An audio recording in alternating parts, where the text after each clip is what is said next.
दोस्तों, आज ले जाता हूँ आपको उस जगह जो जगह अब सिर्फ यादों में ही रह जाएगी। गौर से देखिए इस इमारत को, इस उजड़ती इमारत को, और इसका सन देखिए 1940 से 1950 ईस्वी। यानी कि इस इमारत ने वह दौर भी देखा होगा जब यहाँ पर अंग्रेज़ थे और अंग्रेज़ सल्तनत यहाँ से अपना बोरिया बिस्तरा बांध कर जाने को तैयार थे। दोस्तों, ये दिखला रहा हूँ मैं आपको पदम सिंह बिल्डिंग, कोटद्वार की एक पहचान। हमारा आधा से ज़्यादा बचपन इस बिल्डिंग से जुड़ा हुआ है। एक पहचान, एक लैंडमार्क के रूप में हम इस बिल्डिंग का नाम लिया करते थे कि हमारा घर कहाँ पर है, तो हम बताते थे पदम सिंह बिल्डिंग के पास। कोई भी हमसे मिलने आता था, पूछता था कि कहाँ पर आना है, तो हम बताते थे पदम सिंह बिल्डिंग के पास। आज यह पुरानी बिल्डिंग, पुरानी इमारत खंडर होने को है। देखिए आप, हालांकि इसके अगल बगल आधुनिक दुकानें खुल चुकी हैं और यह इमारत अब लगभग टूटने को तैयार है। इसे तोड़ा जा रहा है, इसे छोड़ा जा रहा है। संभवतः आधुनिक शहरों को ध्यान में रखते हुए अब यहाँ पर कोई और बड़ी बिल्डिंग, आधुनिक बिल्डिंग या मॉल बनाया जाएगा। यहाँ से देखिए लगभग अंडरग्राउंड सा हुआ करता था। पुराने ज़माने के मकान जो हुआ करते थे, गहरे हुआ करते थे। समय के साथ साथ सड़क ऊपर उठती रही और बिल्डिंग्स नीचे जाते रहे। पुरानी भवन निर्माण कला के तहत आप देख सकते हैं दरवाजे किस तरह से हैं, खिड़कियां किस तरह से हैं, किस तरह से सुरक्षा के लिए ऊपर चटखनी आप देख रहे हैं।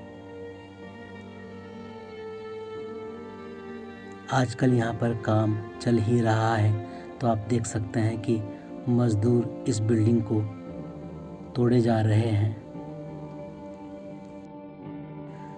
अभी तो यह बिल्डिंग फ़िलहाल दिख रही है, इसके अवशेष दिख रहे हैं।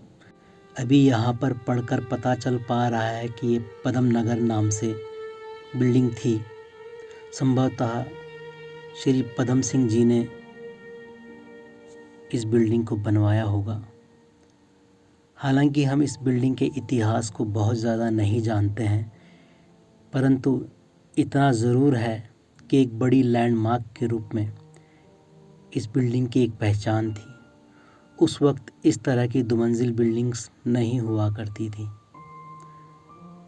और अपने आप में बहुत ही शान शौकत की बात थी इस बिल्डिंग का मालिक होना। यहाँ पर बहुत सारे किराएदार रहा करते थे हमारी याद में। यहाँ पर सरकारी सस्ते गल्ले की दुकान भी हुआ करती थी। और अभी देखिए बिल्डिंग जर्जर अवस्था में है, तो यह इसमें रहना ख़तरे से खाली भी नहीं था। आप देख सकते हैं किस तरह से चटखनियाँ हैं, दरवाजे हैं, खिड़कियाँ हैं और अगल बगल आधुनिक नए मकान। अभी इसके ठीक अपोजिट में एटीएम भी है। यहाँ से आप देख सकते हैं सड़क दिखाई दे रही है। लोगों की आवाजाही काफ़ी यहाँ पर रहती है। यहाँ पर कभी एक बहुत बड़ा आम का पेड़ भी हुआ करता था।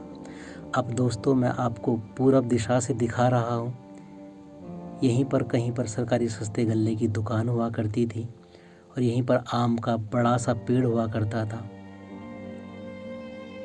तो इस साइड से टूटना शुरू हो चुका है। यानी कि मार्केट की तरफ से देवी रोड, देवी मंदिर की तरफ मैं आपको दिखला रहा हूँ।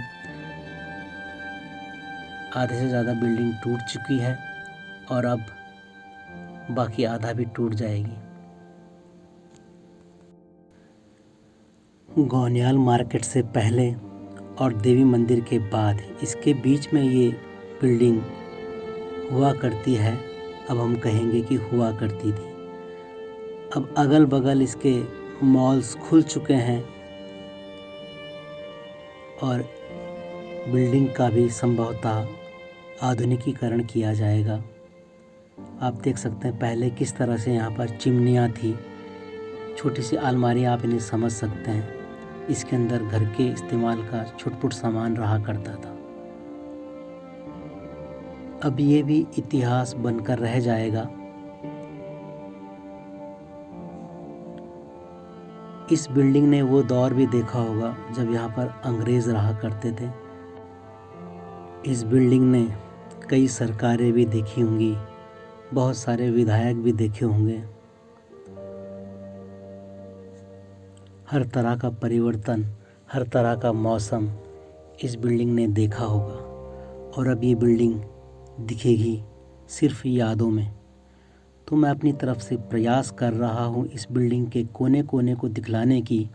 कोटद्वार के जो पुराने वासिंदे होंगे वो समझ पाएंगे। आप देख सकते हैं यहाँ पर से सीढ़ियाँ थी, अभी जो बहुत ही जर्जर स्थिति में है, परंतु एक ज़माने में ये आलीशान भवन, आलीशान इमारत हुआ करती थी और एक बहुत बड़ी पहचान देवी रोड की हुआ करती थी। मैं भी अपनी याद में 2-3 बार इस बिल्डिंग में गया हूँ। कभी यहाँ पर सिलाई केंद्र भी हुआ करता था। मेरे दौर के जो लोग होंगे वो डायरेक्ट रिलेट कर पाएंगे इस बिल्डिंग से। उनकी यादें ताज़ा हो जाएंगी उनके बचपन की। स्कूल से आते जाते बच्चे यहाँ पर ज़रूर ठहरा करते थे, क्योंकि यहाँ पर घनी छाया भी हुआ करती थी।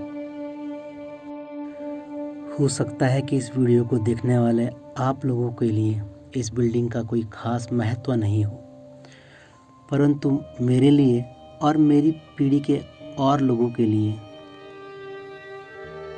यह बिल्डिंग उनके जीवन में कुछ ना कुछ याद के रूप में आज भी बसी होगी, आज भी बसती होगी।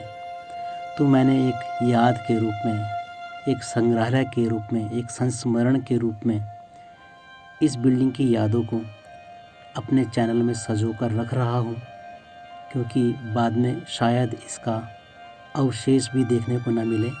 अभी आप देख सकते हैं बिल्डिंग के अवशेष ईंट गारे पत्थर के रूप में नीचे गिरे पड़े हैं। तो आप लोग जो मेरी पीढ़ी के हैं, इस बिल्डिंग से ज़रूर उनकी यादें पुनर्जीवित हुई होंगी और शायद इस बिल्डिंग को टूटते देख आपको भी मेरी तरह थोड़ा सा दुख हो रहा होगा।